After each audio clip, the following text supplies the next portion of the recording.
Welcome to the stream, everyone. My name is Brian Craig. This is the Brian Craig Show podcast, where MAGA comes to talk. Thanks for tuning in, everyone. J.D. Vance had this incredible event in D.C. with Pete Hegseth and the great, super awesome Stephen Miller today. And I want to go through some of this press conference. You know, the media, do we not all agree that the media, in particular the Washington media, are just lowlives? I mean, they're just sick, twisted, psychotic, really, individuals.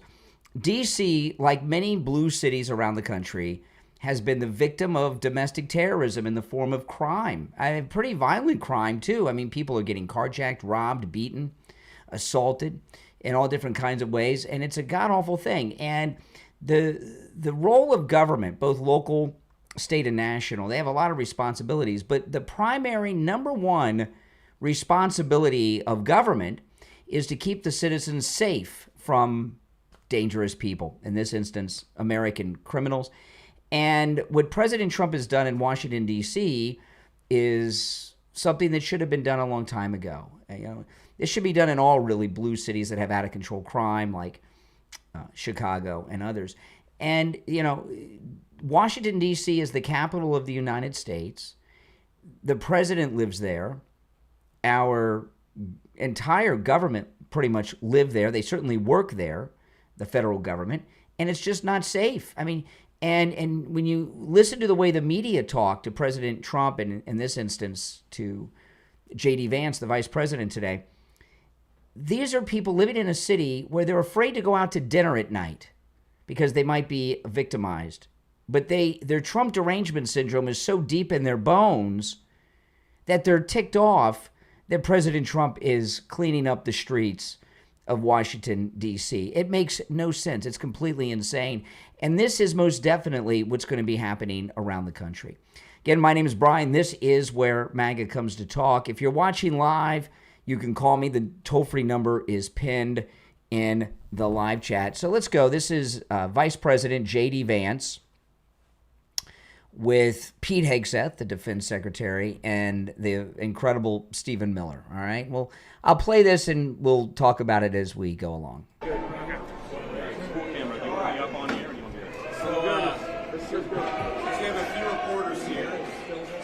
Look, guys, what we want to do here was a couple things. First of all, we're going to say come and say thank you. And listen to these Karens outside, these Gen Z millennials. You know, millennials and Gen Z are out of their minds. There's a poll. Let me pull this up before we get into this. For the people that are booing, I saw some of them. They're a bunch of Gen Zers. Let me pull something up before we get back to this that you might think is unreal. I was going to play this on, and I will play this probably tomorrow on the radio show, but you guys get a sneak peek. Let me pull this up. This is nuts. Hold on, I gotta queue up the audio. Save time and money booking your getaway when you set your price range with a budget beach fight. Okay, hold on. I gotta wait for a commercial to finish playing. And they did a poll on CNN, and it explains these people that are doing the booing. Okay, hold on. Let me pull this up, and then we'll get back to the vice president. This is completely insane. Watch this poll. I mean, my goodness gracious, this is a huge decline. Americans who drink alcohol, we are looking at the lowest level since the 1930s. What are we talking about? Just 54% on occasion Americans say that they drink alcohol. That's down from 4 points last year. That's down from 60. Okay, now the best part we'll get to at the end, but this, you know, Americans who drink alcohol, back in 78 when I was 71% of Americans. And now it's down to 54%. Way down from the record high the last year. People don't drink like they used to. It was 71% back in 1978. This record low is being driven by younger folks and Republicans as well, as they increasingly view the testosterone-less younger folk. Idea of drinking as an unhealthy habit. The poll also asked about smoking. What did that show? Yeah, same exact idea. It turns out we're given. Now, smoking, back in 1974, 40% of Americans had had a cigarette in the last year. Today, it's only 11%. I've never been a smoker, but that's not the main reason I'm playing this. Let me fast forward, then we'll get back to J.D. Vance. Okay, let's fast forward a little bit. Lower levels than we have in past decades. People watching are also going to see this tab. And you're saying that people are giving up vices, and you think sex is a vice? I'm not saying that sex is a vice. Now look at the sex poll, okay? And again, this is a poll driven by young people being surveyed. To some people, perhaps it's a vice. It is not a vice according to the Harry Enton school of thought, but bow chickie wow wow going down. Okay, so in the 1990s as compared to 2024, ages 18 to 21, okay, 24% of people that were between 18 and 21 did not have sex in the last year. Now it's 48%, about half.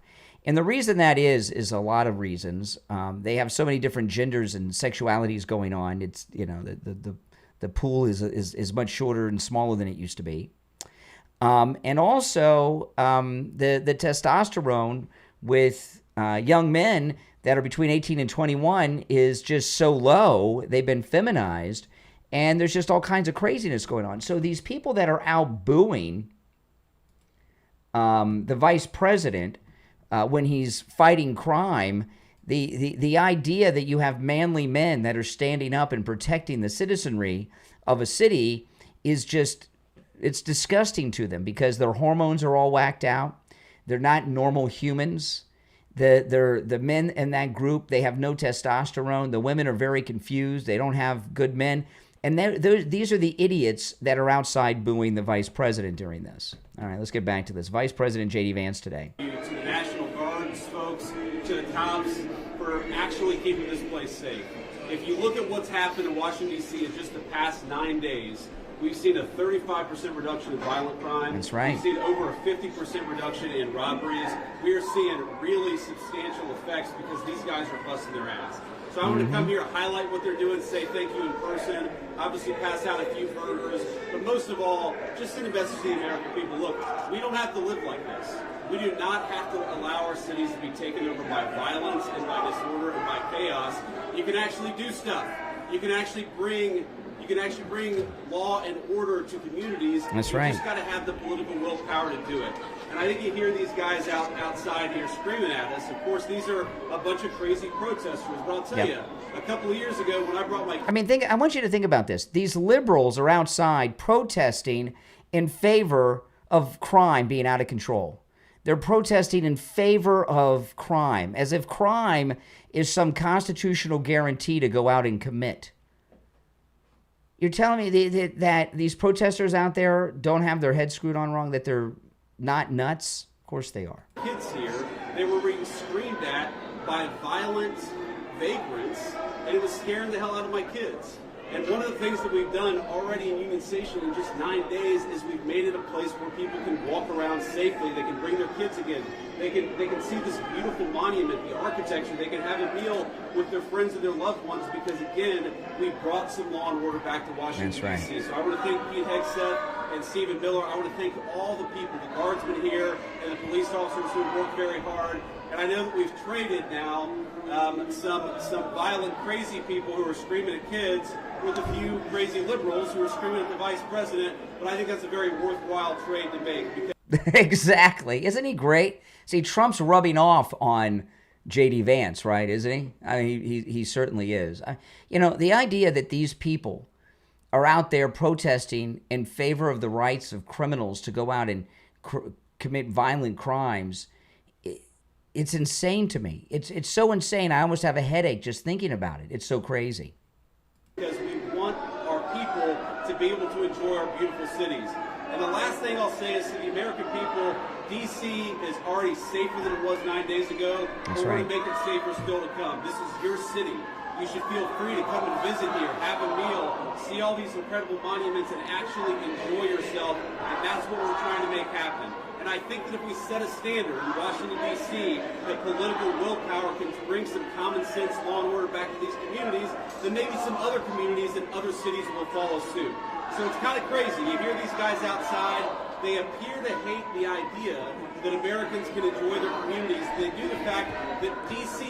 a week ago had a higher murder rate than Trinidad and Tobago, which the United States State Department has said you shouldn't visit because it's unsafe. We ought to be able to enjoy great American cities. That's what we're trying to do with the Trump administration. And we want to thank all of our law enforcement. I was going to take some questions. For making it possible. We made a lot of progress in 9 days.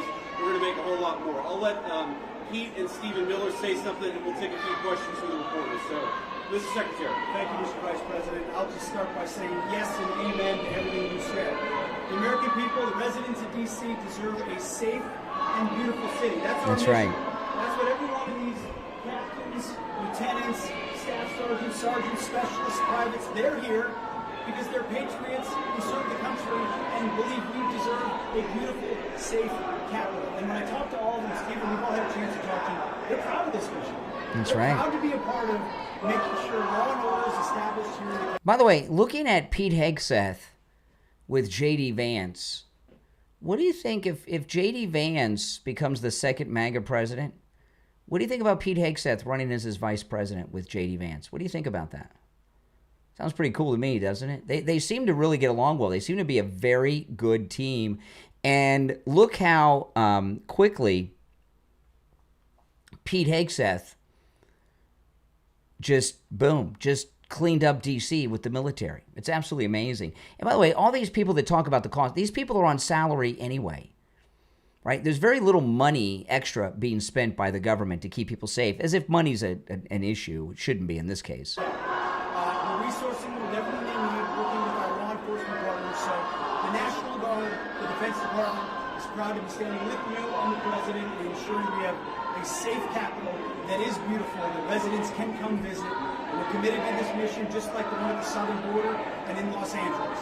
Our law enforcement officers deserve to be able to do their job safely. And American citizens, putting American citizens and our country first is something President Trump has emphasized from the beginning. So thank you to these troops. I know I always liked a good cheeseburger when I was in uniform, so hopefully we can deliver a few of those. It's an honor to be here with you, and also Steve, thanks for everything you're doing. Stephen Miller's great. Listen to this. First of all, thank you to the Vice President for bringing this here today. Thank you, Secretary, for your leadership, and most importantly. And if you notice, what they're yelling in the background is "Free DC." You know, now if these young women out there, these 20-something losers, if they had a man that had some testosterone, they'd be in a little better condition mentally. But what do they want to free DC for? What? To bring back the violent crime in the streets? Do these protesters, do they realize what they're saying?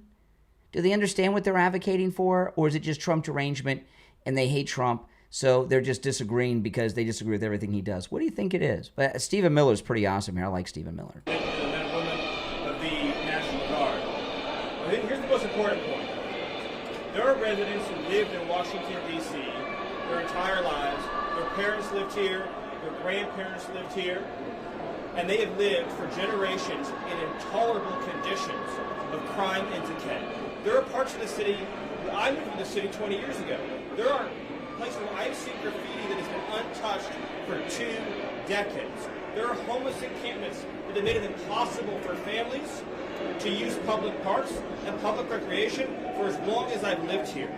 There are hundreds of residents of this city who are shot in street violence every single year, making it one of the most violent cities on planet Earth. And for too long, 99% of this city has been terrorized by 1% of this city. And the voices that you hear out there, those crazy communists, they have no roots. I love it. They have no connection. Look at J.D. Vance, Pete Hegseth cracking up when he said these crazy communists. Look at that look on Pete Hegseth's face. That's hilarious. To the city, they have no families they're raising in this city. They have no one that they're sending to school in this city. They have no jobs in this city. They have no connections to this community at all.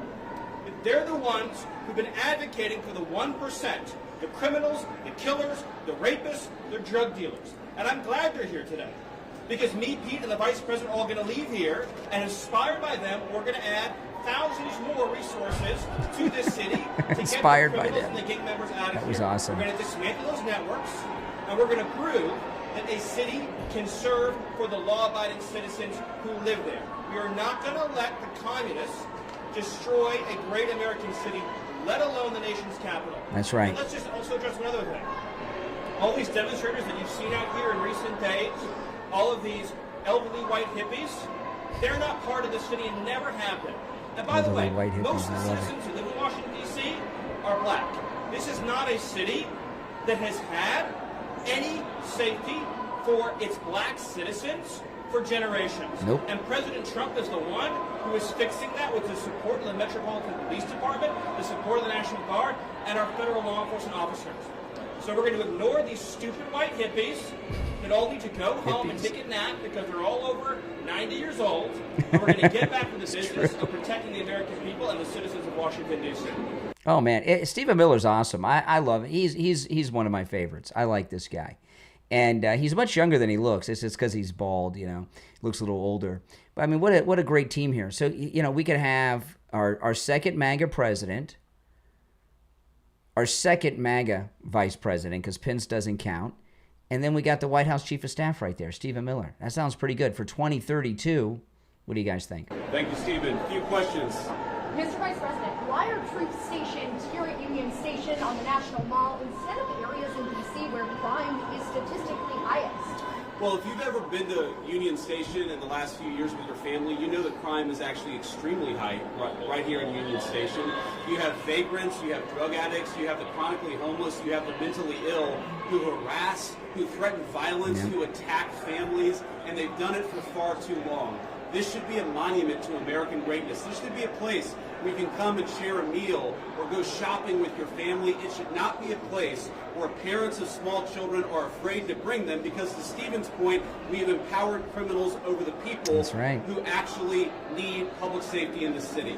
So I think Union Station is a great example of what's possible when you actually have the political willpower to bring law and order and common decency back to the public spaces of the United States of America. So many Americans live in cities. They occupy these spaces. They know how unsafe they are, and they would love to be able to just live their life in places like Union Station without violent criminals making it impossible.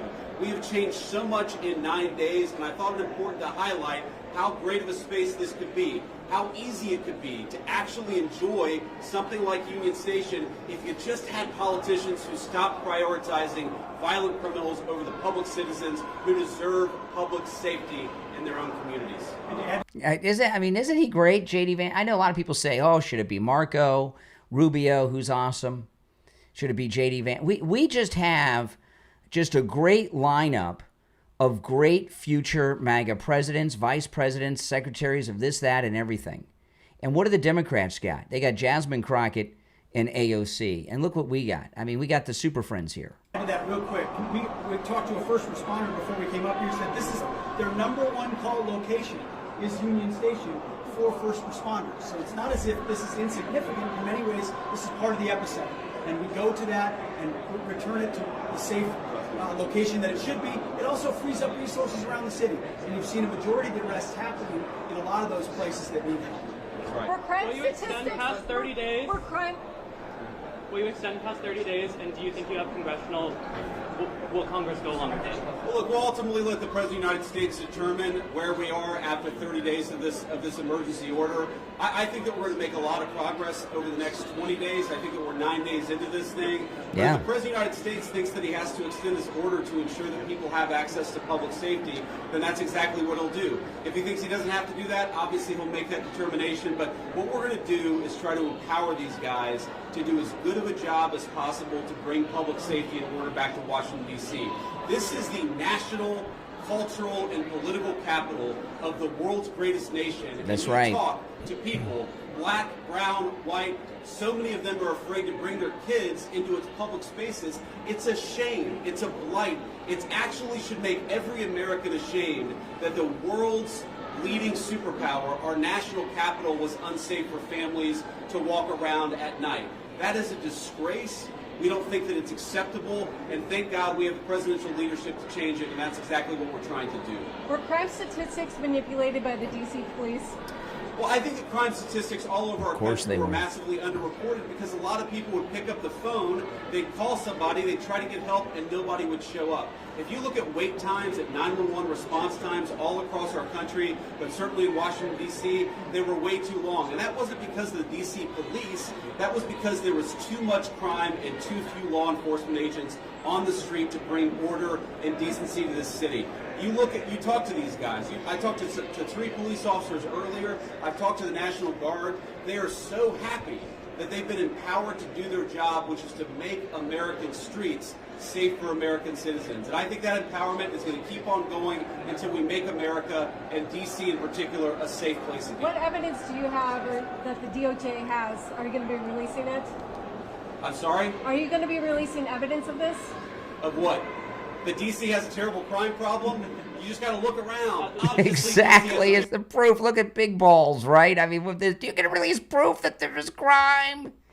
What a jerk to ask such a stupid question. Terrible crime problem. The Department of Justice statistics back it up. The FBI statistics back it up. Just talk to a resident of this city, this beautiful, great American city.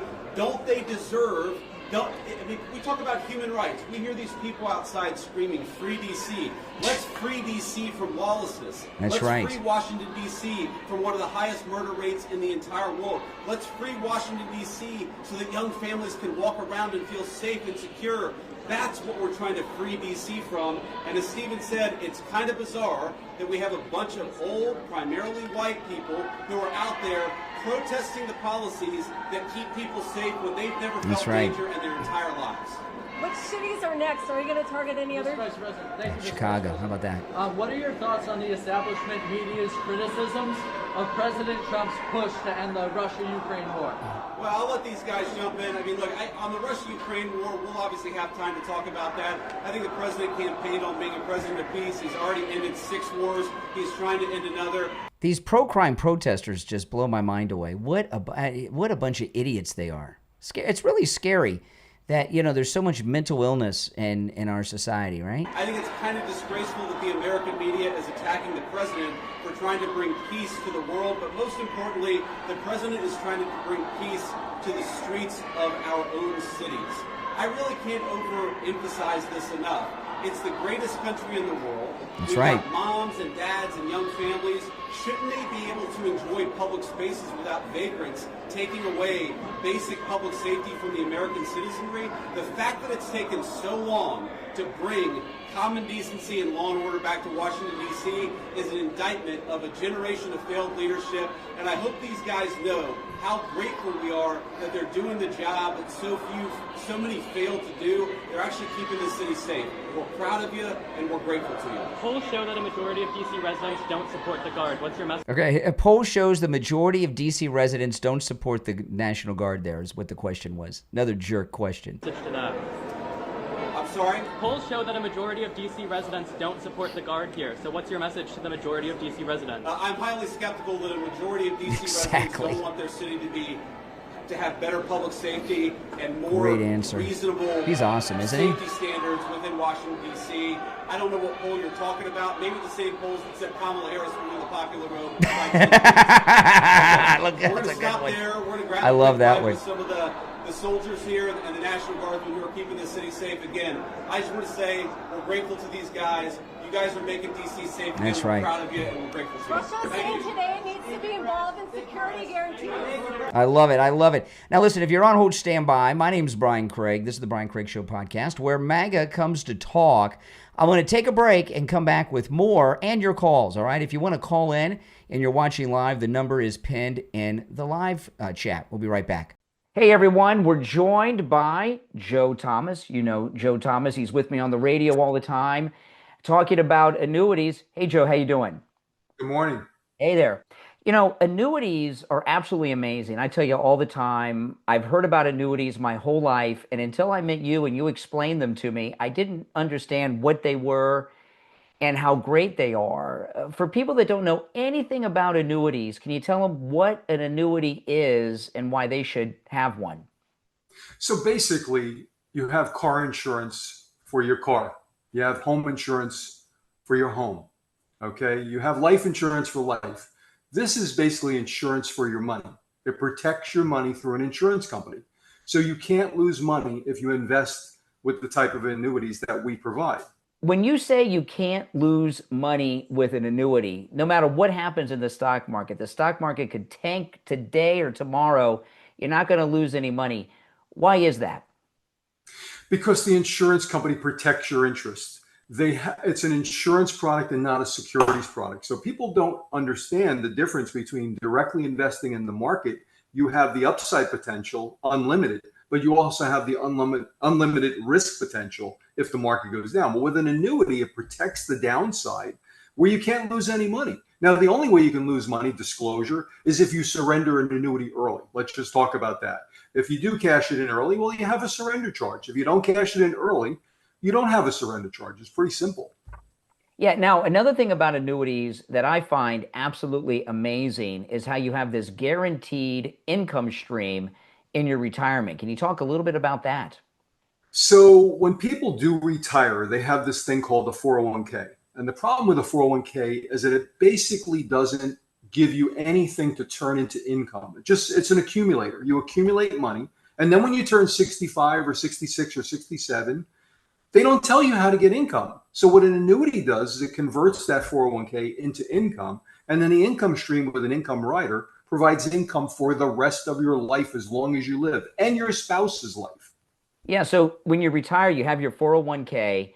You have two choices, right? You can cash it out and start eating up your principal, or you can take it, put it in an annuity, keep all that money, but have a revenue stream coming in every month.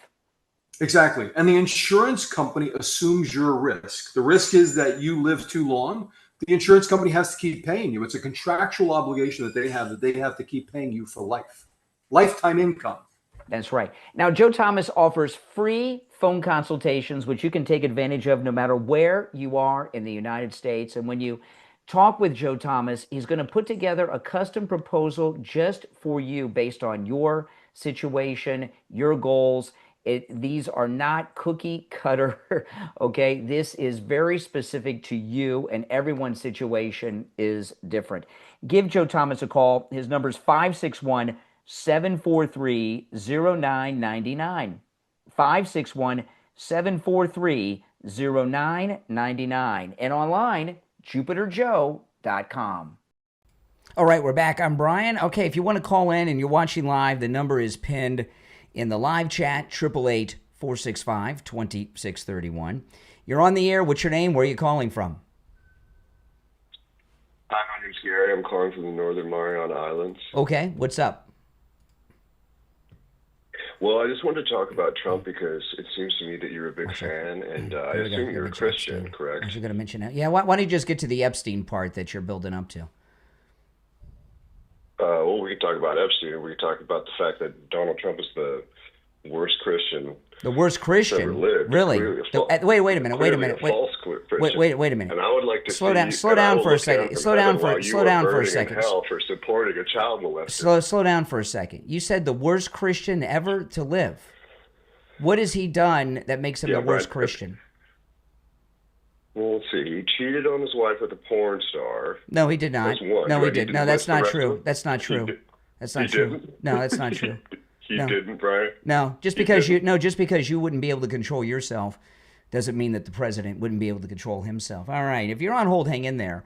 I wanted to talk about it's a story here in Florida that's getting a lot of attention nationally and really globally, and it's the story of that illegal who was a truck driver who got a truck driver's license, a CDL license in California, and killed some people here in Florida.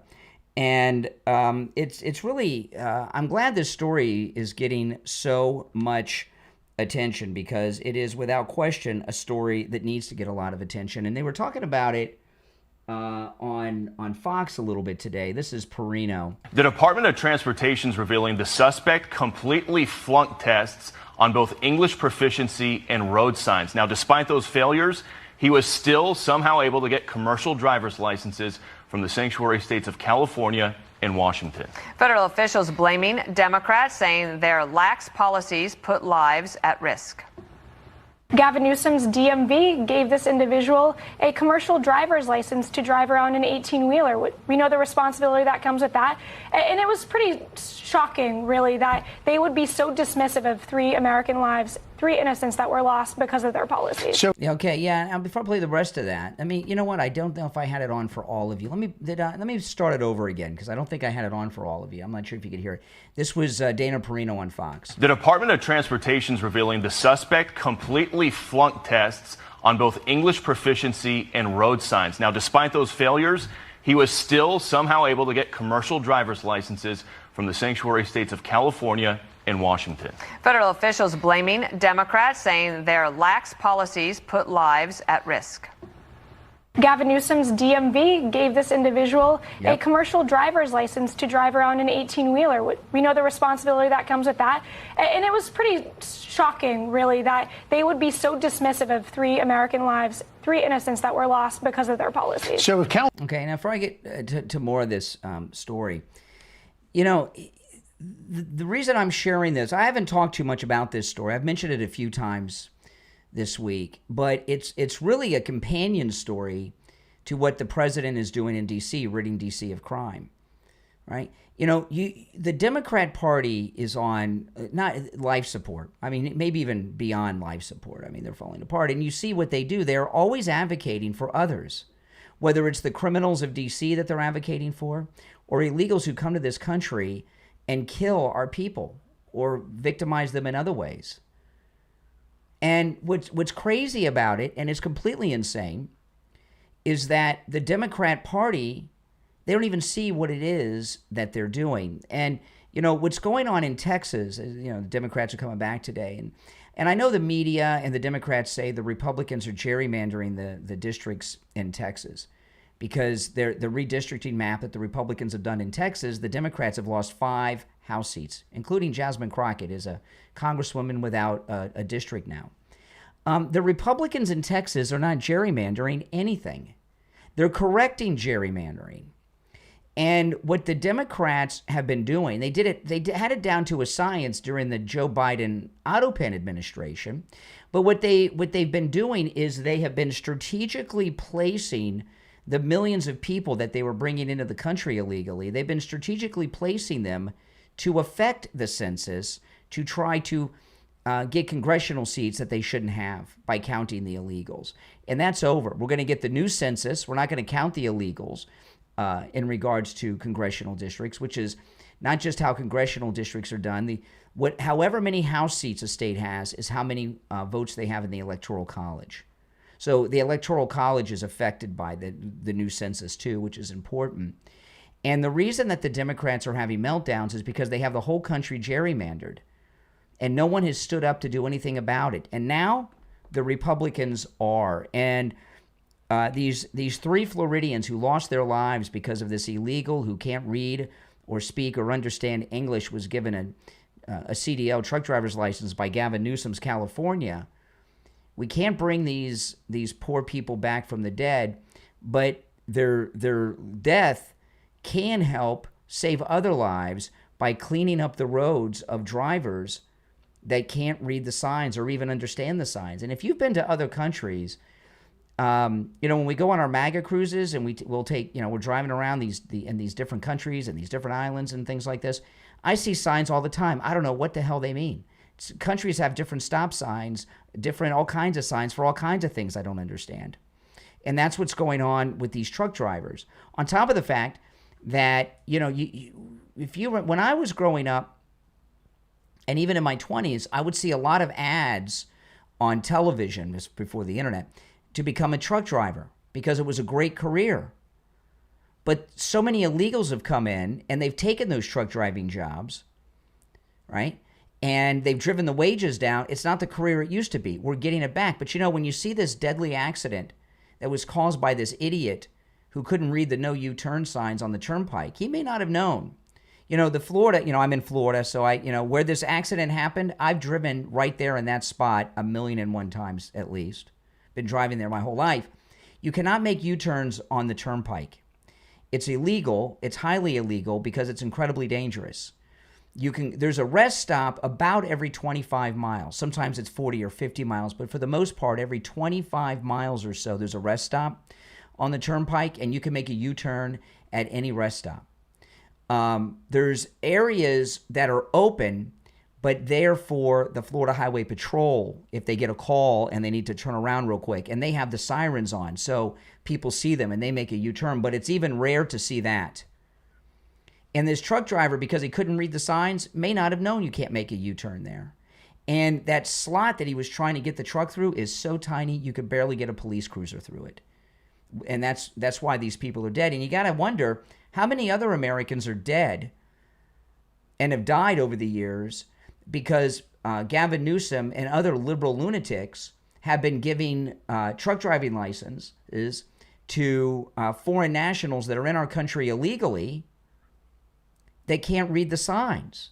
And the street signs are not universal. All right, let me play more of this, see if we get any more information. If you're on hold, stand by. California hadn't given him a CDL. Right. Those three people might still be alive. They would still be alive today. That's right. Pretty shocking. Yeah, it is. Yeah. And I heard Governor DeSantis was talking today. And you cannot get a driver's license in Florida of any kind if you don't read and speak English. You can't. They make it very difficult. And Florida also does not take these licenses, and you automatically have a license in Florida, like if you're a truck driver like this. There's some very strict laws in Florida, and we're going to find, this is an interesting thing because I have noticed a lot lately, of Florida, Florida Highway Patrol patrols I-95 and the Florida Turnpike.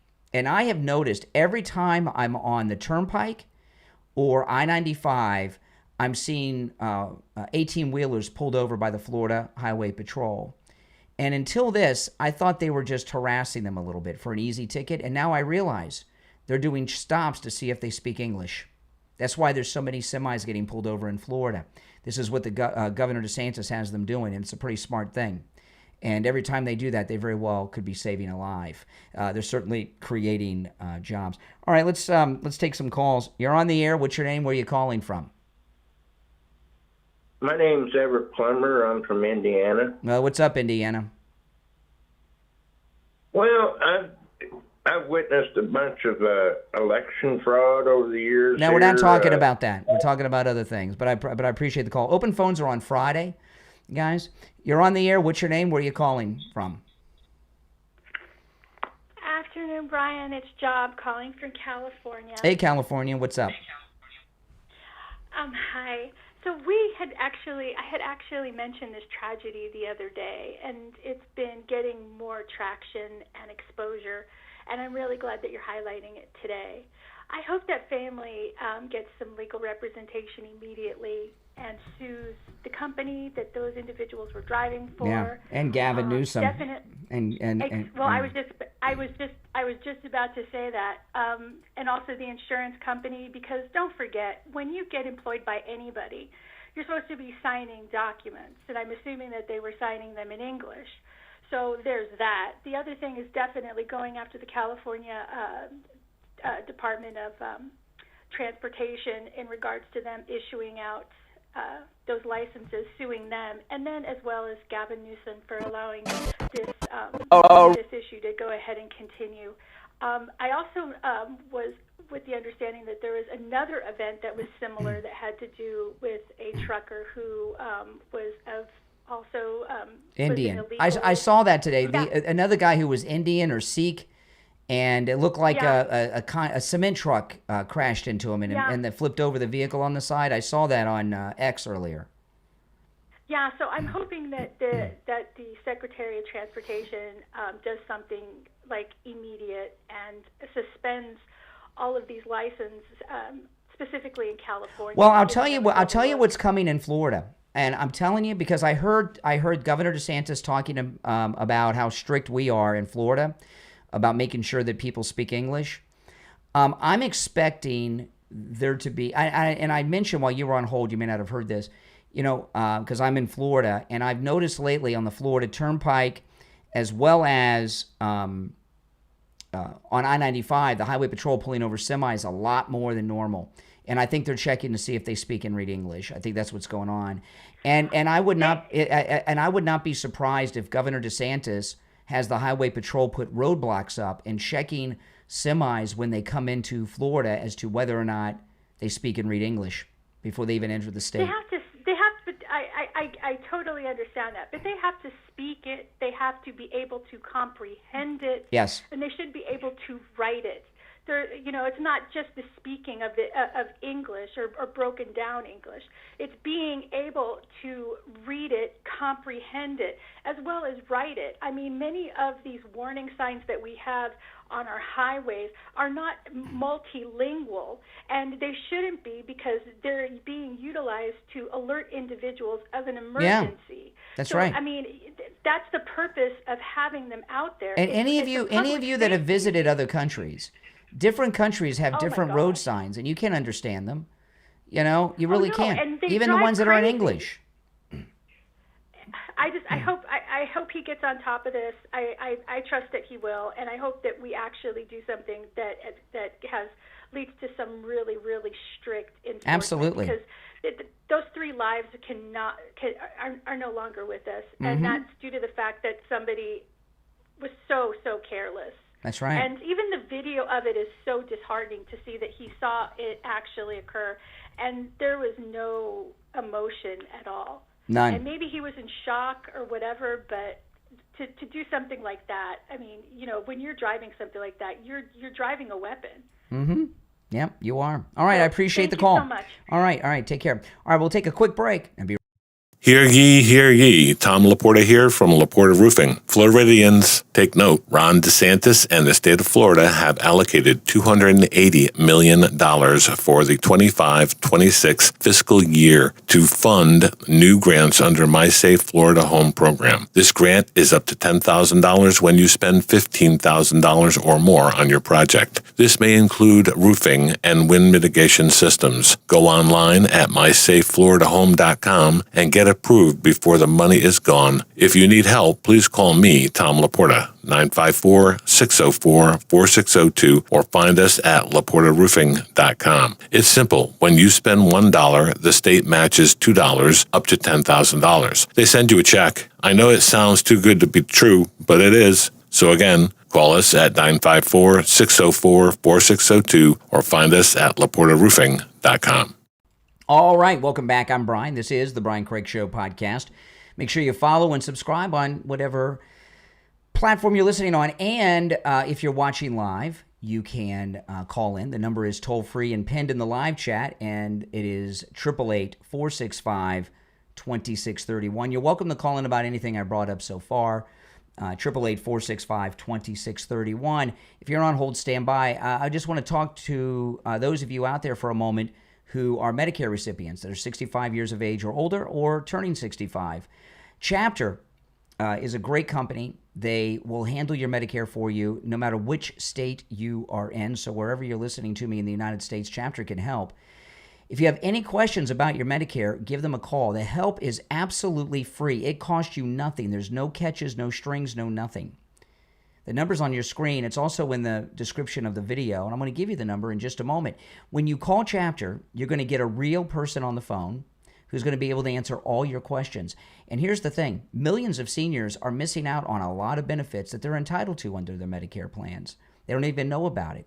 You'll find out what you're entitled to and making sure you're getting what you're entitled to from Medicare when you call Chapter. Here's another thing. The average Chapter client saves $1,100 a year on their Medicare. So that means people are saving even a lot more than that. That's the average. So some are saving a lot more.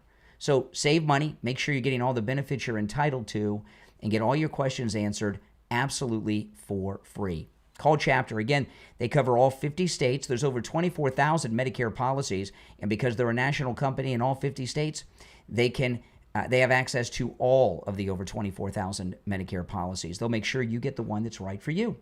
805-754-3033. 805-754-3033. Again, the number is in the description of the video if you don't see it on the screen. 805-754-3033. All right, let's go. You're on. Oh, hold on. Yeah, you missed out. You're on the air. What's your name? Where are you calling from? Hey, Brian. I'm also Brian, and I'm calling it from New York. Okay. So the previous caller, and you were talking about illegals and trucks and how they cannot understand road signs because they're not in Spanish. Well, no, the deadly accident here in Florida was from an illegal from India. from India. Okay. Well, I'm not sure if you read up on road law, but a lot of signs don't have words on them. A lot of caution or warning signs don't have any words on them. Oh, my goodness. Oh, my goodness. They're usually symbols that most of the world uses. Okay, there's a couple of things here, okay? Number one, have you traveled to other countries other than Canada? Yeah. Okay. If you pay attention, anytime I'm in another country, I never drive. And if you go to other countries, it's not just that the signs may not be in English, because I've been to other countries that are English speaking. They have different signs that mean different things that are difficult to understand sometimes, if you can understand them at all. And when you come here from another country into the United States, you know, you may not understand the signs, even the ones that are symbols. Here's another thing. This guy from India, they killed these 3 great Americans, these Floridians, in this senseless accident because Gavin Newsom gave him a driver's license. India is a third world country. And go online, look up India. See what it's like. Look at some live streams in India, okay?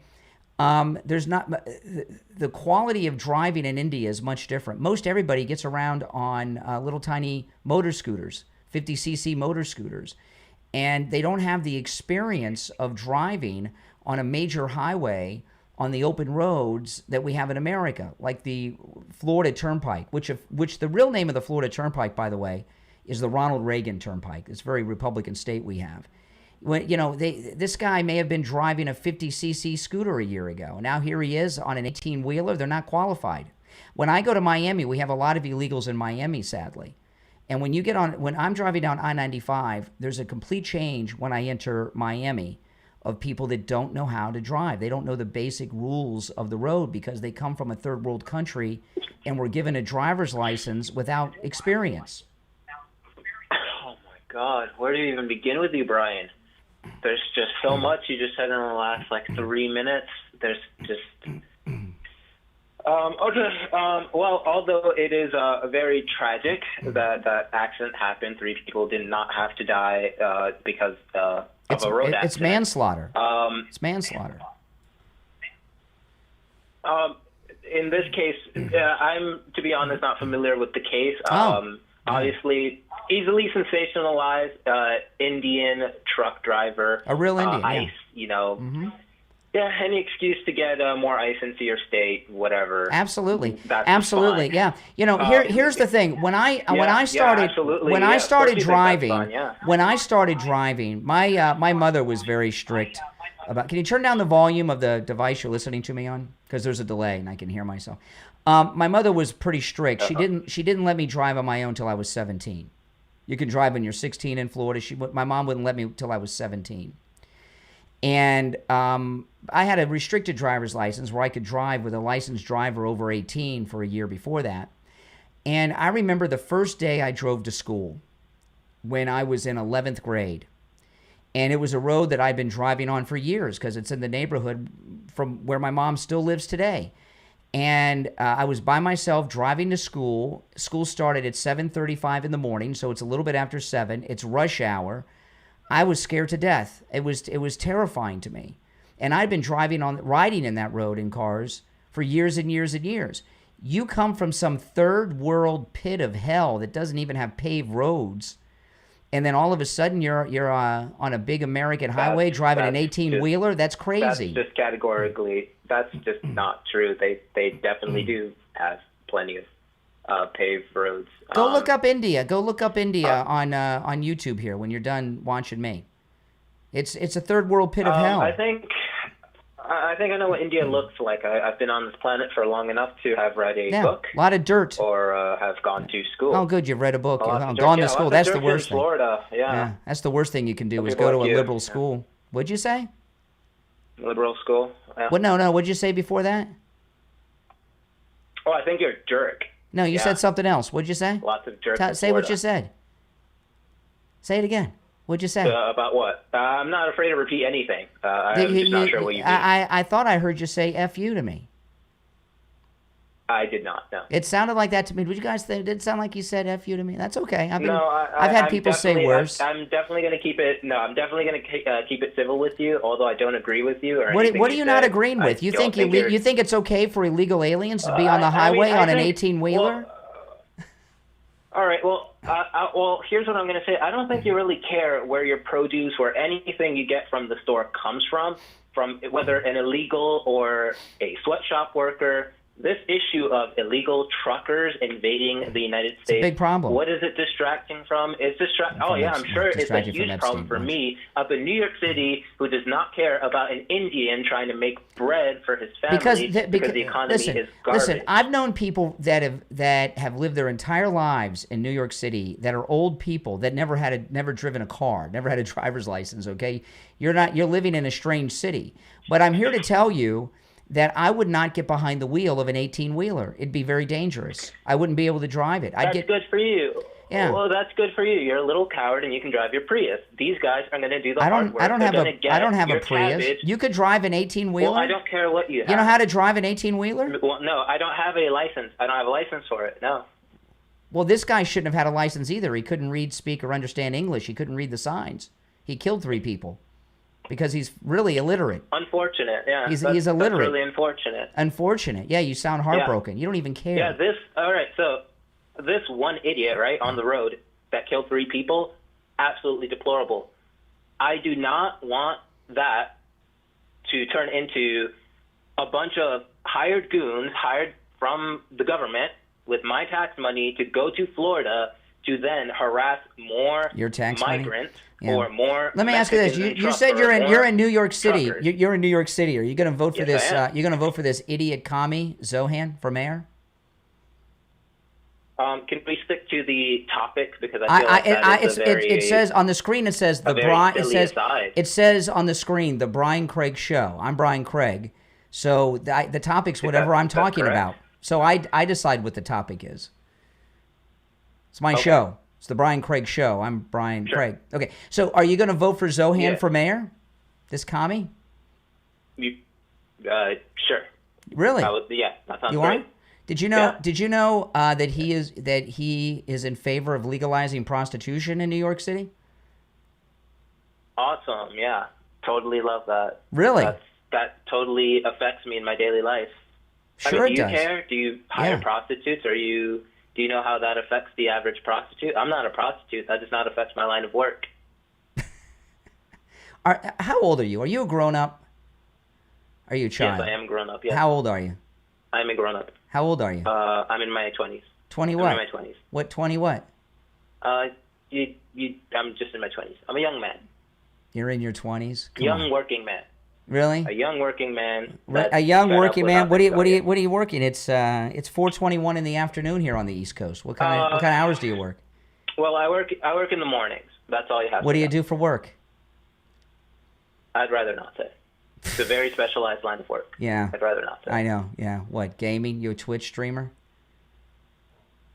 Living with mommy and daddy? It's athletic. Listen. Athletic. This is a serious thing. Zohan Mamdani wants to legalize prostitution in New York. Well, listen, Brian Craig, I'm trying to give you respect on your own show. I'm not cursing at you, and I'm letting you speak in open. Excuse me. I'm letting you're not letting me speak. I'm letting you speak on my show.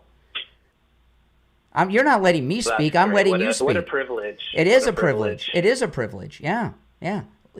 But no, this is a big deal, and and I learned this. Mayor Adams the other day brought this up, that Zohan Mamdani wants to legalize prostitution. I'm very much against that. That's a terrible thing. Don't you agree? Are you in favor of legalizing prostitution in your city, New York? Do you want a nuanced answer, or do you want an answer as simple as? I want an honest answer from your mind. I mean, why do you have to think about that? I'm opposed to legalizing prostitution. I don't have to think about it. I don't care that prostitute is legal. Really? I think it should be legal because prostitution is spoken of in the Bible. Now, I'm not it's spoken of in the Bible. They're not. Excuse me. They're not promote. It's not being promoted in the Bible. I did not say promoted. Prostitution. I said spoken of in the Bible. I did not say promoted. Okay, I did hold not on. say promoted. Lots of Okay. Yeah, a lot of things are spoken of in the Bible. It doesn't mean that it's okay to do them. Okay, listen. Prostitution is, for the most part, involves human trafficking and sex slavery. Almost all prostitutes are in a form of slavery, and almost all sex that prostitutes have is rape because they're not consenting. They're being forced into that line of work. It's an insidious criminal organization right now. It's because it's criminal. It's a criminal act, so they have to do shady things to do it, things that they don't want to do, so they don't get arrested. If it's legal, they don't have to worry about getting arrested. They don't have to go to a pimp and be like, oh, I don't have to report to you. I can just sell my own vagina, put myself on Twitter because it's free. Because I'm a prostitute now. And again, oh my goodness, this is really sad. If there's a market for it, since the days of the Bible, 2025. If there's a market for it, people buy prostitutes. Yes. Why do you think they're still around? Well, the term you use is very the term you used is a very strange term. You said people buy prostitutes. Buy prostitutes. That was definitely. That's a strange way to phrase it. You know, when I'm talking about such a thing, what I would say is people pay prostitutes, but you said people buy prostitutes. So you buy a person? No, you buy their time. You pay them by the hour. It was misspeaking. You know, listen. There's. I was talking about this yesterday. Him and Stormy Daniels definitely know about that. If you can remember that far. I was talking yesterday about this on my morning stream, and there's been several high-profile cases you may have seen in the news of OnlyFans murders, where an OnlyFans girl, which is online prostitution, has murdered a boyfriend or a husband. There's been a lot of domestic disputes. And what's come out in a lot of these legal cases is that a lot of women that are OnlyFans girls, and I know a lot of people like Michael Knowles, they think it's kind of a funny thing, but a lot of these women that have OnlyFans accounts are being held in sexual servitude by a pimp, a husband, a boyfriend, who makes them do all these sex things 20 hours a day because every second that they're online is money in the bank for them. And when you legalize things that are illegal, yeah, sure, technically you don't have, if you legalize crime, technically it's no longer a crime. But filling the streets of New York with prostitutes is a very bad thing.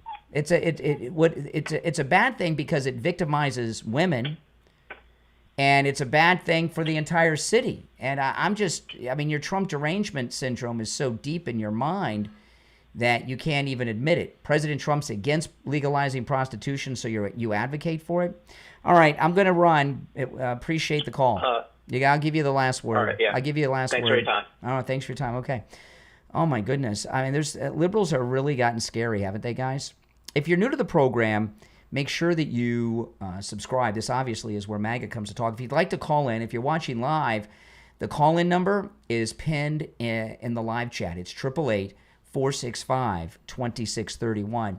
I'm going to take a break, come back. I got a lot more to talk about and take more of your calls. Don't go anywhere. On the line, we have my chiropractor, Dr. Philip Appleton, who has rid me of pain 7 times with his laser away pain treatment. And you know, Dr. Appleton, the first pain you rid me of was in my right knee that I'd been suffering from 30 years of pain in. And I realized I got that pain in my knee from a car accident. I was a passenger, was in a car accident, my body tensed up, and all of a sudden I got knee pain. And I had it for 30 years until you treated me. And, you know, your laser away pain treatment works on every type of pain I've ever heard of. But people that have been in car accidents, even recently, you can help them too, right? I'm so happy that I've met you, because through you, I've met some phenomenal people throughout the country who come to see me for my laser away pain treatment. It's just been amazing. wonderful experience in my life. Well, you know, the thing about your laser wave pain treatment, Dr. Appleton, that is so amazing. You know, when you're in pain, you just want the pain to stop, okay? So the pain's gone. But as like with my knee, you rid me of pain in my knee 3 years ago, and the pain hasn't returned. But see, a lot of times people will go to get injections, surgery. I had a new patient the other day here with a wrist issue, and he came in and said he went to 2 other doctors before me, and both of them wanted to do surgery. And one of his friends comes to me and says, go to Appleton, go get some laser treatment. What do you got to lose? You have surgery, you know, it's not always 100% successful. Absolutely. Unfortunately. Patient came in here, and we treated him. He came back yesterday, and he goes, I am so, so happy I did not listen to those doctors. Because a lot of times when you're in pain, you're desperate. You're financially being hurt because you can't do your job. The construction worker can't put the nail in the wood with the hammer, or you can't play sports, or you can't clean your house. The basic things in life. You got the pills and drugs and surgery, and there's a lot of doctors out there. God bless them all. But their training is to drug you, medicate you. They think they're going to fix the problem. When people come to me, sometimes it's many, many years like you, come into me and they go, my knee's killing me because you put it off. But what happened? Was it maybe it was from a fall, from a sports injury, from a car accident? And then when I do my laser work on them, because the laser is no medication, no surgery, no downtime, no drugs. It's strictly with the laser beam going over that area, increasing blood flow and oxygen with no side effects. You know, you eat food, you have a side effect from that. Medication, there's always a side effect to that.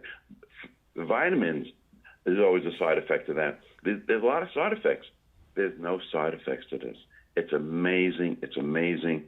And people love it. And the good thing about my treatment, once I finish you, like with you, Brian, I never really, I hear all the time because you come back to me all the time and I'm on the radio with you. But most people, I never hear from them, but I get their referrals. They say, oh, my neighbor went to you, or my friend went to you, or my coworker went to you, and you did an amazing job with them, and I'm so happy. You know, they're thrilled with the treatment. And they like to go on the radio with you also to talk about how well they did. I had a guy once, he flew from Rochester, New York. We both know this man. He flew here, stayed here for a week. He had really bad knees, and they wanted to do knee replacements on him, and he refused to do that. So he came to me, stayed here a week. We worked on his knees every day. Like the treatments could be run from 10 minutes to 30 minutes. You lay there, you read a book, you watch a newspaper, you can listen to something else, fall asleep, and you get the treatment. He left, and he wrote a beautiful letter. Brian, you read it on the radio, that's right? Right. Yep, that's right. Yep. Right? Yep. And then he called you a bunch of times. He was a great guy, wonderful guy. And you know, and then I have other ones like that. I had this woman took a train from New York to Orlando, and then the daughter drove her from Orlando to me, and then she went back to Orlando, and then she went back up to New York and raised her. Then I had Rabbi's mother that was in here, and on and on and on. The improvements are everything. And we treat a lot of things from arthritis, bursitis, bone-on-bone, gout, TMJ, pre-surgical, post-surgical, neck, back injuries, tendonitis, sciatic, stenosis. That's a big one. Because as you get older, that stenosis chokes the nerves where they come out of the spine, and it depends where the pain's going to, and that works really good. Neuropathies, rotatory tears, herniated disc, where you get a lot of those sometimes in auto accidents, sports injuries, slip and falls. You know, there's so much we treat. But, you know, when you come to me, I'm here 6 days a week. I'm a workaholic. Like you are a workaholic, Brian. I'm the same way. Because we love what we do. When you love what you do, it's not a job. It's a pleasure. It's an honor to treat the patients that come to me. Well, with Dr. Appleton, now remember, you perform all the laser treatments yourself personally. And not only there's no surgery, no shots, no injections, no prescription medications. The laser treatment not only is completely painless, you don't even feel it when it's happening. And my favorite part is it works and rids you of pain, like you've done with me with the treatment 7 times. But appointments are not necessary. Walk-ins are always welcome with Dr. Appleton. If you have x-rays or scans, bring them with you. Dr. Appleton will gladly look them over. Give him a call, 954-973-0710. 954-973-0710, and online, AppletonCairo.com. All right, Dr. Appleton, good to talk to you, and we'll talk soon. Pleasure. I'll talk to you again. All right, we're back. I'm Brian. Thanks for joining. If you're new, make sure you follow and subscribe on whatever platform you're listening to me on. This is where MAGA comes to talk. All right, let's take some more calls. I got some other issues to talk about, but let's take some calls first. You're on the air. What's your name? Where are you calling from? Oh, hey, Brian. This is Joan from Tampa Bay. Hey, Joan. I'm originally from South Florida. I lived in the Fort Lauderdale area. And when I lived there, and I'm talking way back in the 70s, I used to hate if I had to go to Miami, because if I got lost, I couldn't ask for directions because nobody spoke English. Yeah. It's still that way.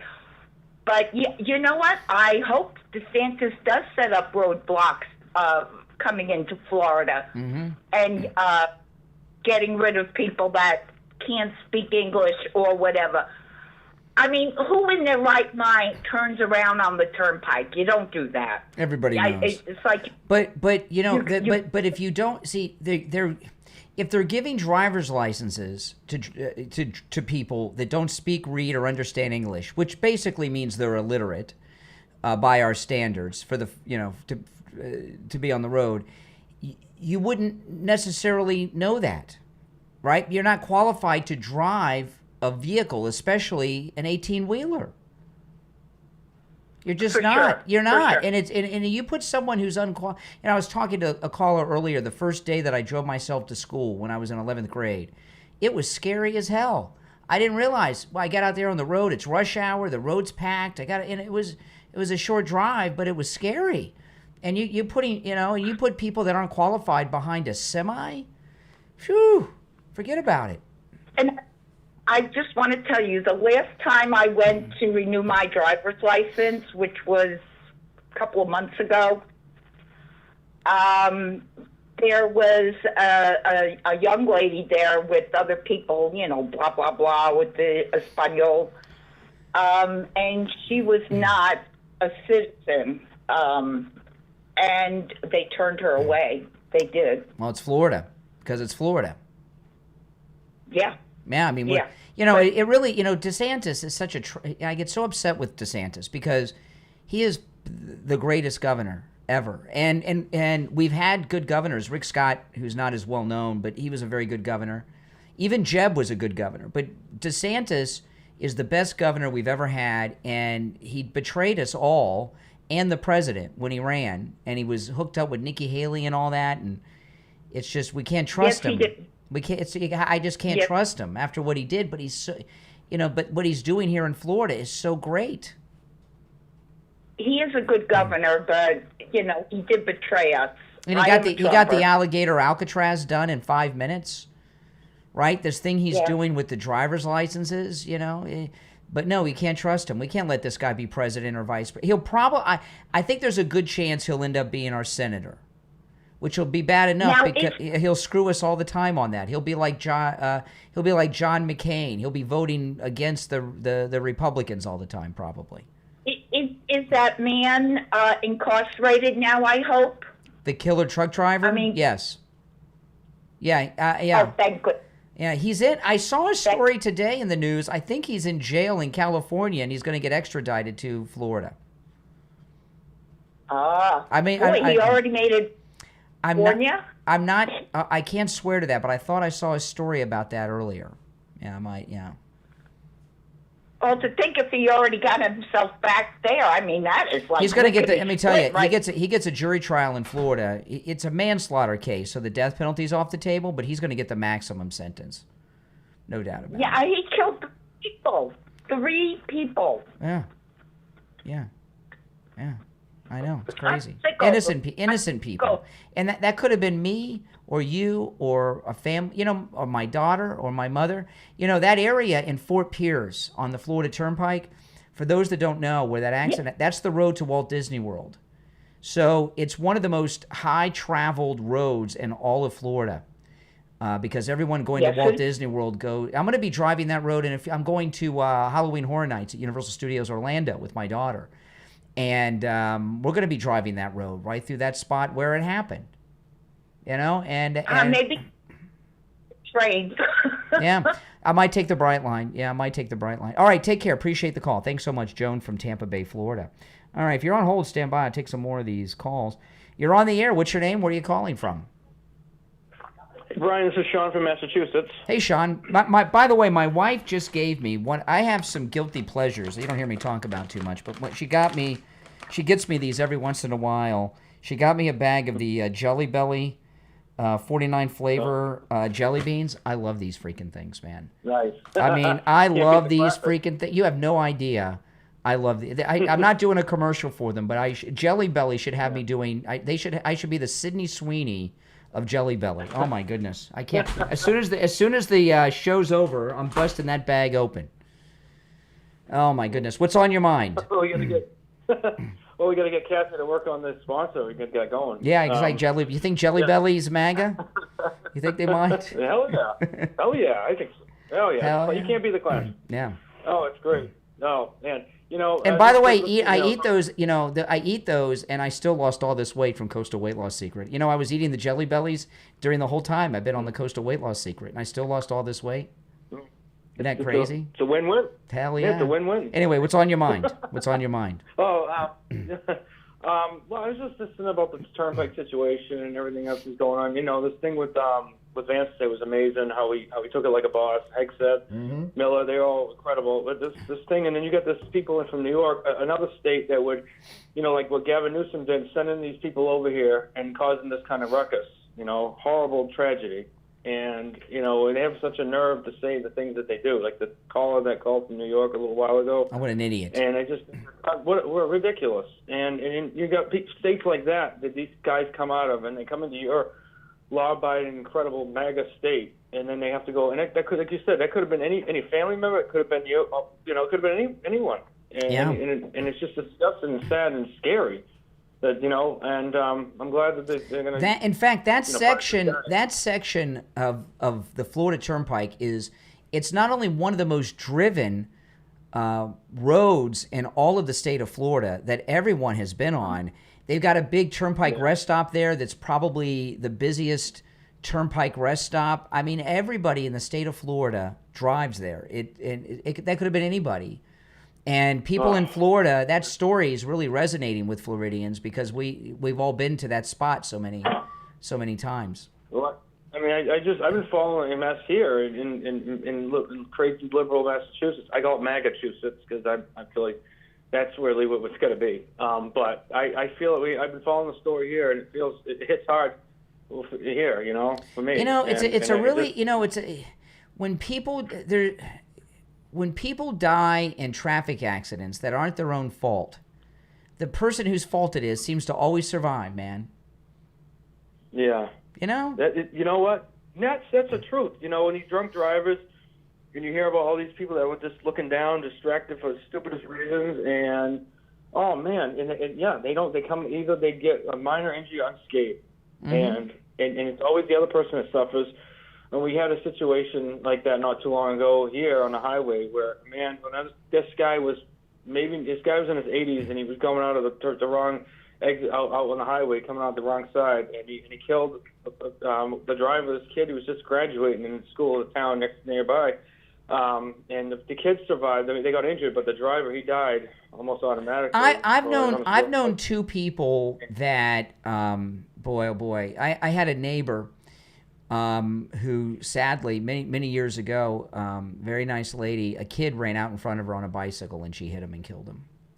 Oh, what are you supposed to do? I mean, it's just so out of control. Some things that just happen. I mean, you just don't know. Sometimes, yeah, and that stuff. But this was a murder, you know. And I got to tell you, the state of California, Gavin Newsom, I believe they have a responsibility in this. I mean, you got to wonder how many, and this is the truth, guys. You know, if you go to, you know, like I remember I was in the Virgin Islands with my daughter on one of our cruises. This was like 3 cruises ago. We were in the Virgin Islands, and in the Virgin Islands, they drive on the left side of the road. Even in the U.S. Virgin Islands, they drive on the left side of the road because it's just to be consistent with the British. You know what I mean? Because people go from island to island. And we were going to rent a car. I'm like, there's no way I'm going to rent a car and drive on the left side of the road and go and go through turns and everything else. There's just no way. Yeah. We'll be killed. We won't make it. And you're giving people from other countries that don't speak the language an 18-wheeler, and I'll tell you, you know, you can't drive. You should not be driving a pickup truck pulling a small camper if you don't have the proper training at the RV dealer. Okay, when you're driving an enhanced vehicle with a trailer of any size, it's the only thing I've driven big U-Haul trucks, like the biggest U-Haul trucks you can rent. But I remember when I was younger, my dad and I drove to North Carolina. My dad had a 71 Chevelle, and we had a U-Haul trailer hitch, you know, on the back of it. And we were driving this U-Haul trailer through the mountains on the way to North Carolina and all that. It was not easy. It was because you slow down, the trailer pushes on the car. It drags on the car when you're going up the hill. It was a whole. You could only go so fast. If you went over 50, the wheels couldn't keep up. You couldn't lose it. Yeah. You know, and that's just the smallest U-Haul trailer you can get. You know, you're driving a big rig like this without the proper training and be illiterate. Basically, the guy's illiterate. Yeah. Come on, Gavin Newsom's responsible for this too. He needs He needs to have some weight and bear some weight on this, because this is absolutely ridiculous. And you know, his policies, his horrible policies that this led to this. It's all on his fault. It's all on him. Actually, this is all on him. Yeah. I mean, what a psychopath, and he's a total psychopath. Yeah. I mean, look. Did you hear that idiot I was talking to that wants to legalize prostitution with Zohan in New York? I mean, what the hell? Yeah. I can't believe that. Yeah, I can't believe that. Like you said, that is enabling crime. All these things are enabling crime, and you're absolutely right. Because if you don't have any consequence to it, people are going to be victims, and it's going to cause a lot of harm and hurt. All right, I'll give you the last word. There was one thing you wanted to mention. Well, yeah, I was listening this morning when you were talking to Rissy, the bus driver, about Barry Cunningham in Florida. And yes. I think, and that's funny. I wanted to mention this to you before, and I wasn't sure if you were aware of him. He is good. Yeah, of course. I think that would be amazing if you guys connected. I think there's an incredible kinship. You guys have your own ways of doing it, of course. We live in we know of each other. We don't know each other, but we live in the same neighborhood. Yeah. Can you believe that? We live in the same neighborhood. Isn't that crazy? I can't believe that. I knew you guys were in the state. I just didn't realize it was that close. It's a MAGA town. I live in a MAGA town. Really, I think that would be a great collaboration. You guys could talk or something, because he is good. I mean, you know. No, I know who he is. I've watched his show. I've watched Barry Cunningham. He's good. But if I don't like someone and I don't think they're good, I tell you. But I do like Barry Cunningham. He's very good. Yeah. And that's why you know what's good, because you yourself are amazing. So here you go. Well, thank you. Yes, I know. We'll be the dynamic duo. All right, take care. Appreciate the call. All right, let's go. You're on the air. What's your name? Where are you calling from? Hey, Brian. How you doing? All right. What's your name? Where are you calling from? Yes. Did we lose you? Brian, can you hear me? I can hear you fine. Yeah. Yeah, so I'm from California, and I just want to get your opinion. So I don't think it's a secret that Gavin Newsom is probably going to be running. Maybe. And I feel like it's going to be a battle between him and J.D. Vance. There'll be no battle. Gavin Newsom sucks. Tell me one good thing about Gavin Newsom. Tell me one good thing about Gavin Newsom. Besides that, California is the highest GDP in That's not because of him. That's not because California. Years ago, California was 20% of the U.S. economy. I'm talking about something he's done. What is something he has done that he's responsible for? That's like saying California has free speech, not because of Gavin. Give me something good that Gavin Newsom has accomplished. Done a lot more than what J.D. Vance is doing. No. I didn't ask you about J.D. Vance. Gavin Newsom is protecting our Medicaid. Medicaid? No, give me something he's done. Like Malibu burned down. He hasn't done anything about that. He actually has. No, he hasn't. Have you seen Adam Carolla there? They haven't started any building.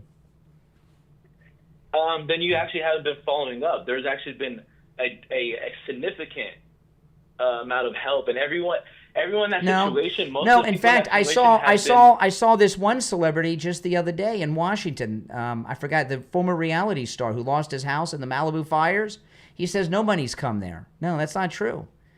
He hasn't done anything. He's a joke. He's a clown. He's a liberal incompetent. Are you talking about a rich celebrity? I'm talking about Gavin Newsom. I'm talking about Gavin Newsom. He's an incompetent boob. Well, no, he's actually not. I actually give him respect when Trump came to see him. I don't know if you saw the video. He actually stood up to Trump. Like, what do you mean he stood up to Trump? He stood up when he walked into the room? When Trump addresses California, he addresses California as if it's an enemy, a separate country sometimes, by the way he comes off. Like, no, he doesn't address it as if it's another country. Gavin Newsom talks that way. You in California think you're... My daughter's in California right now. She's out there and visiting. She just moved to Florida, you know. But you sure she's having a great time in California? It's a nice place to visit. But Yeah. she moved. It's too expensive. Florida's better. Gavin Newsom just got 3 Floridians killed by this Indian truck driver. And that's wrong. And that has a big... You want to make him president? You want to make him president? He gets people killed. How is that Gavin Newsom's fault, though? Because he gives driver's licenses to illegals that can't read or speak English. They can't read the signs. There's about, 30 million people in California? And if people make mistakes and they're from California... mistakes? This guy's not even from California. No, because California has a law which Gavin Newsom has supported this week after this accident that gives driver's licenses and CDL licenses to drive big rigs to illegal aliens who are criminals because they're in the country illegally and cannot read or write English. Okay, there I agree with you with because I've worked with truck drivers and they said the same thing of complaining about these issues. Okay, so Gavin Newsom. So if Gavin, how many other people are dead because of that? We know of these 3 in Florida this last week, but how many other Americans are dead because of Gavin Newsom's policy? For what we know, these 3 so far. Gavin Newsom supports an open border. He doesn't support an open border. Yeah, he does. He's opposed to President Trump shutting it down. He's a disaster. People don't move to California. They move from it because it's such an economic disaster out there under the socialist rule. It was, but if you look at in the recent, I'll say the last maybe year or 6 months, a lot of people are starting to come back to California. No, they're not. Anyway, why'd you call me? What was on your mind? No, I'm just this is I'll say my second time just running into your your podcast, I guess. Yep. And I'm just curious of I understand you're obsessed with Trump and all that, but there gotta be some constructive criticism towards him somehow. Of President Trump? Oh yes, President Trump. No, I can't think of anything that I would criticize him for. Jeez, man, come on. Honestly, it's kind of hard to take you serious a little bit when you wear a 2028 hat. Why? It's just kind of dude. Why? Bro, what are we talking about here? It's dude. I mean, you're calling me from a state. You're calling me from a state that set a double murderer free, O.J. Simpson, right? I mean, and you give me a hard time over a Trump 20. You give me trouble for a Trump 2028 hat. I think he's a great president, and I'd like to see him run again in 28. It looks a little foolish, bro, at your age. It's really 2028. I get you're trying to be serious, but when you do this whole act, whatever you're doing, of being a super Trump loyalist or whatever, it seems like you don't have logic of how to when you look at things, you just look at it as like, I'm on this side no matter what. I don't care. No, listen. This is the thing. You know, I've been around a while, and I've lived through a lot of presidents. Okay, that I can remember in my lifetime. The first president I can remember being the president is I can vaguely remember President Ford, but really Jimmy Carter. So I've been through Carter and Reagan and Bush and Clinton and Bush and Obama, and we've had this great president. Then we had a break. Then we had Biden.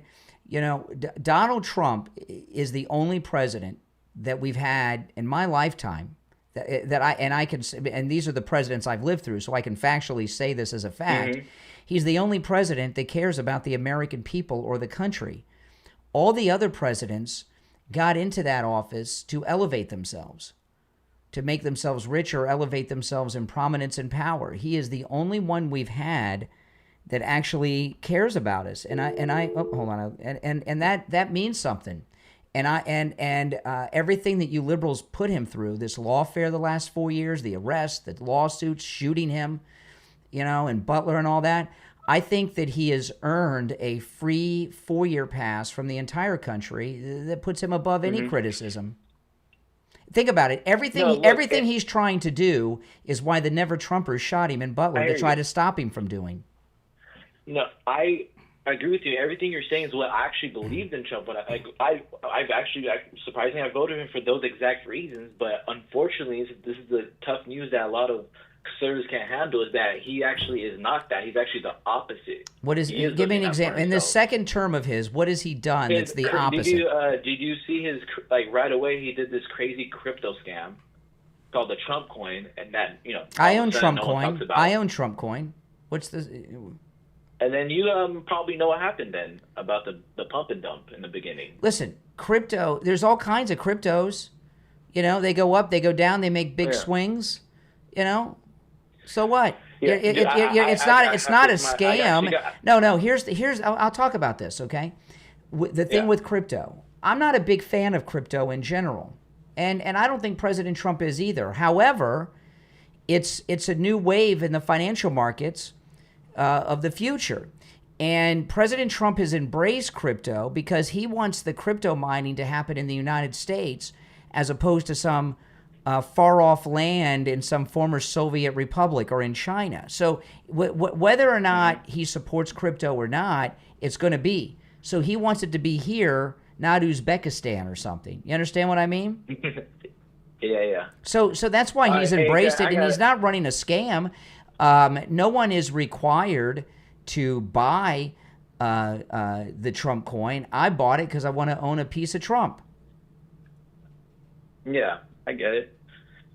Well, hey, I hear you, man. Just all I'm saying is it's like, you know, it's okay to show some criticism. I'll never criticize President Trump. I've never criticized. I told you, support him, dude. I'll never criticize him. If you criticize him, that means you care about him, dude. No, he's above criticism. No, not going to happen. And by the way, I don't want you to think that he's done something I disagree with that I'm hiding, that I would like. I can't think of anything I would criticize him for. I think that he is doing a perfect job. I own 2 Bitcoins. I'm so for it. Like, when he does this, I love it. My Bitcoin goes up. I'm buying like this. You own 2. You own 2 full Bitcoins. What's Bitcoin at right now? Yep, I do. What's Bitcoin at right now? I think it's like 115-ish or something like that. So you have over $200,000 in in Bitcoin. I got it when it was like, I'll say like 65, 70. Let me see. Let me look up let me look at Bitcoin's at 114,379 right now. Yeah, exactly. Yeah. Wow. So you have over $200,000. You should love Trump because that's not the point. You should love him. Hold on a second. You should love Trump because of the big beautiful bill. It's going to help you on your taxes.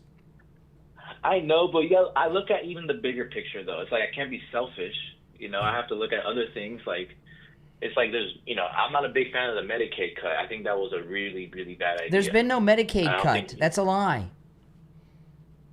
Well, I hope so. I hope that is a lie. You know, I gotta go. Yeah, you gotta go. Oh, yeah, he's got to go. He's got $200,000 in Bitcoin, but he's got to go back to work. You know, he's all breaks over. Yeah, right. Barista at Starbucks. Oh, what the heck? Let's just take another call. You're on the air. What's your name? Where are you calling? What'd you say? What? What did you say? You're on the air. What's your name? Where are you calling from? Hello? This conversation seems pretty interesting. Yeah, you're on the air. Sorry, I didn't know that I was on the air. You're on This is okay. Ann, Passaic in Texas. Who are you talking to? Can you hear me? Yeah, who were you just talking to? Oh, my son. My son. Okay. sorry. Okay. What's on your mind? Anyways, I just wanted to say, I didn't know if you know this or not, but that illegal alien that crashed and killed 3 people in Florida on the turnpike there, and I've driven on that turnpike before. I lived there when I was younger. I lived in Dundee, Florida. I'm sure you know where that's at. Right the coast. Yeah. Well, he actually crashed a semi-truck in Arkansas in 2019. Wow, I didn't know that. Really? Same So guy. he's hold on. Yeah. So he's oops, I'm sorry. I hit the wrong number. Oh, so he's been here a long time. Yeah. And I also want to say something about that. I don't want to use any language that you don't approve of on here. It's not a curse word, but I think he's an idiot. The guy in New York that called earlier talking about how he wanted to legalize prostitution. Yeah, he's an idiot. I take offense to that. Yeah. Because I have almost been kidnapped by sex traffickers multiple times in my life. Really? Tell me about that. How'd that happen? One that owned. there was a guy here that was from what was he from? He wasn't from India. He was from Iran, an Iranian. I had to think for a minute because I was very young then, and I had barely got married, and my husband was at work, and I wanted to get a job, and make a little money for my own self. So I went to a restaurant in town where I live, and he owned this restaurant. He actually, I was very naive back then. I should have not done what I did, but I knew the lady that was at the front counter, so I trusted that what was going on was okay. She actually told me that it was okay, and this Iranian guy told me to get in a car with him, that he did his interviews for waitresses at Oh my his goodness! house. I got in a car with him, and I went to his house, and we drove. It was one of these big 2-story houses where a lot of the oil people owned all these big houses on 3rd Avenue here where I live. And Corsicana, where the Collins Street Bakery is. Well, anyway, so I got out with him, and I went in the back door. It's a screen door. I went in. It was one of the big giant houses, and it was a kitchen when you first walk in there. And I sat down at the kitchen table, and he had the applications on there and everything, and everything looked legit. But then he said, I'm going to make you some tea. And one thing my dad always told me, don't drink or eat anything anybody ever gives you or makes to you, because you can't trust people. Well, even at that young age of 18, I knew better. And he walked over to his stove, and I filled out the application. He walked over to his stove, and he reached over the top, and he took a tin can down. I couldn't see what he was doing because he set it down on the stove. Yeah. And he made tea, and he put it in a cup, and he brought it over there, and he set it down in front of me, and I filled out my application. I said, do you want a copy of my ID and my Social Security card? Because that's what you did back then. Yeah. And he said, oh, no. First, you need to drink your tea. Oh, my and I goodness. said, oh, no, thank you. I don't want that. I don't need tea. He said, well, if you don't drink the tea, you don't get the job. Holy crap. And I said, I stood up. I ran out that door, and I said, I'll tell you what, I don't need a job that I'm not drinking your tea. I'm surprised that he didn't kidnap me or something. Yeah. I got lucky because I only weighed about 92 pounds back then. I had really long blonde hair, and I got very, very lucky. Yeah, you would have been sex trafficked. You'd have ended up in some harem. Yeah, well, that's not the first time that kind of thing happened to me. I had a bunch of guys come up behind me. I was younger than I was 15. I shouldn't have been driving, but I was. And I was driving, and my stepfather was asleep in the back seat. And about 6 or 7 guys came up behind me on Interstate 45 when I was leaving Dallas, coming back in here. We had went up there by Sherman, Texas. Yeah. And I was driving back, and it was late. they got behind me and they put their bright lights on and they would not stop. So I pulled over finally at the side of the road there, and they pulled up behind me and they all got out and started running toward the car. Well, Sonny jumped up and jumped out, and he used the F word. He was cursing. He said, "What the F is going on?" You know, and they all ran back to their truck and jumped in and took off. I know that they were sex traffickers. What is it about you that attracts these traffickers? I was naive. No, well, it's more than naive. I was naive. What about you attracted these traffickers, you think? I don't know. Well, I've had these kind of people who. Well, are you like extremely good looking? Yeah. Okay. I was what you call a hottie, I guess. Yeah, that's the truth. It really is. So I was guys would 92 pounds, long blonde hair, and women. Girls and women should not be traveling alone. You need to have chaperones. I'm serious. I even had an incident. No, it's true. I even had an incident happen to me at the park not too long ago, and I'm 63 years old now. Oh my goodness! But people think I'm 30. That when I'm out with my son and he's 40, they think that I'm. Don't take this the wrong way, because you sound like a nice lady, but. Do you come off kind of like as a floozy type? I mean, do you send off No, nothing like that. No, I'm respectable. Look, I'm a former IRS agent. I'm a former caseworker for the state of Texas. I'm educated. I have 2 graduate degrees, a bachelor degree, and 4 associate degrees. Well, you must be like extremely good looking. That you're attracting these perverts. And I'm highly intelligent. It's really hard for people to trick me or do something to me. Well, hopefully, since you were an IRS agent, hopefully you know how to do some self-defense. Oh, yeah. Trust me, I can defend myself. I've had a serial killer come after me. I've had oh, my goodness. Really? A serial killer? Was it a famous serial killer? No. Nothing like that. No, he asked me what would I do if he was going to kill me, and I told him, I said, if you try to do that, I'm either going to kill you or you're going to kill me, or we're going to go down together. But I guarantee one thing, if you take me down, all your DNA is going to be in my teeth and my fingernails and everything. Goodness. It'll be all over me and they'll catch you. I scared him, actually. You sound like an ID special. You should write a book. I did. Did you? I did. I'm a published author. Yeah, I published my journal about my childhood. Oh, my it's goodness. Called Popsicle Toes, and it's on BarnesandNoble.com. Popsicle Toes? All right, check it out. Popsicle. Let me look it up. I'll look it up while we're talking. Popsicle Toes? I had a really rough childhood. Is it on Amazon? Is it on Amazon? No, it's on BarnesandNoble.com, and it's an ebook. Okay, hold on. Let me look it up. Popsicle Toes? Let me look it up. If I can find it, I'll show everybody. Let me look it up. We'll give you okay. Popsicle. You can read. It's got a pretty good explanation in the beginning. You can read it. Is popsicle one word? Yeah. And in toe. And Popsicle Toes. Is your name Ann? Ann Potasset. Okay, yeah. Let me pull it. Yeah, I just found it. Popsicle Toes.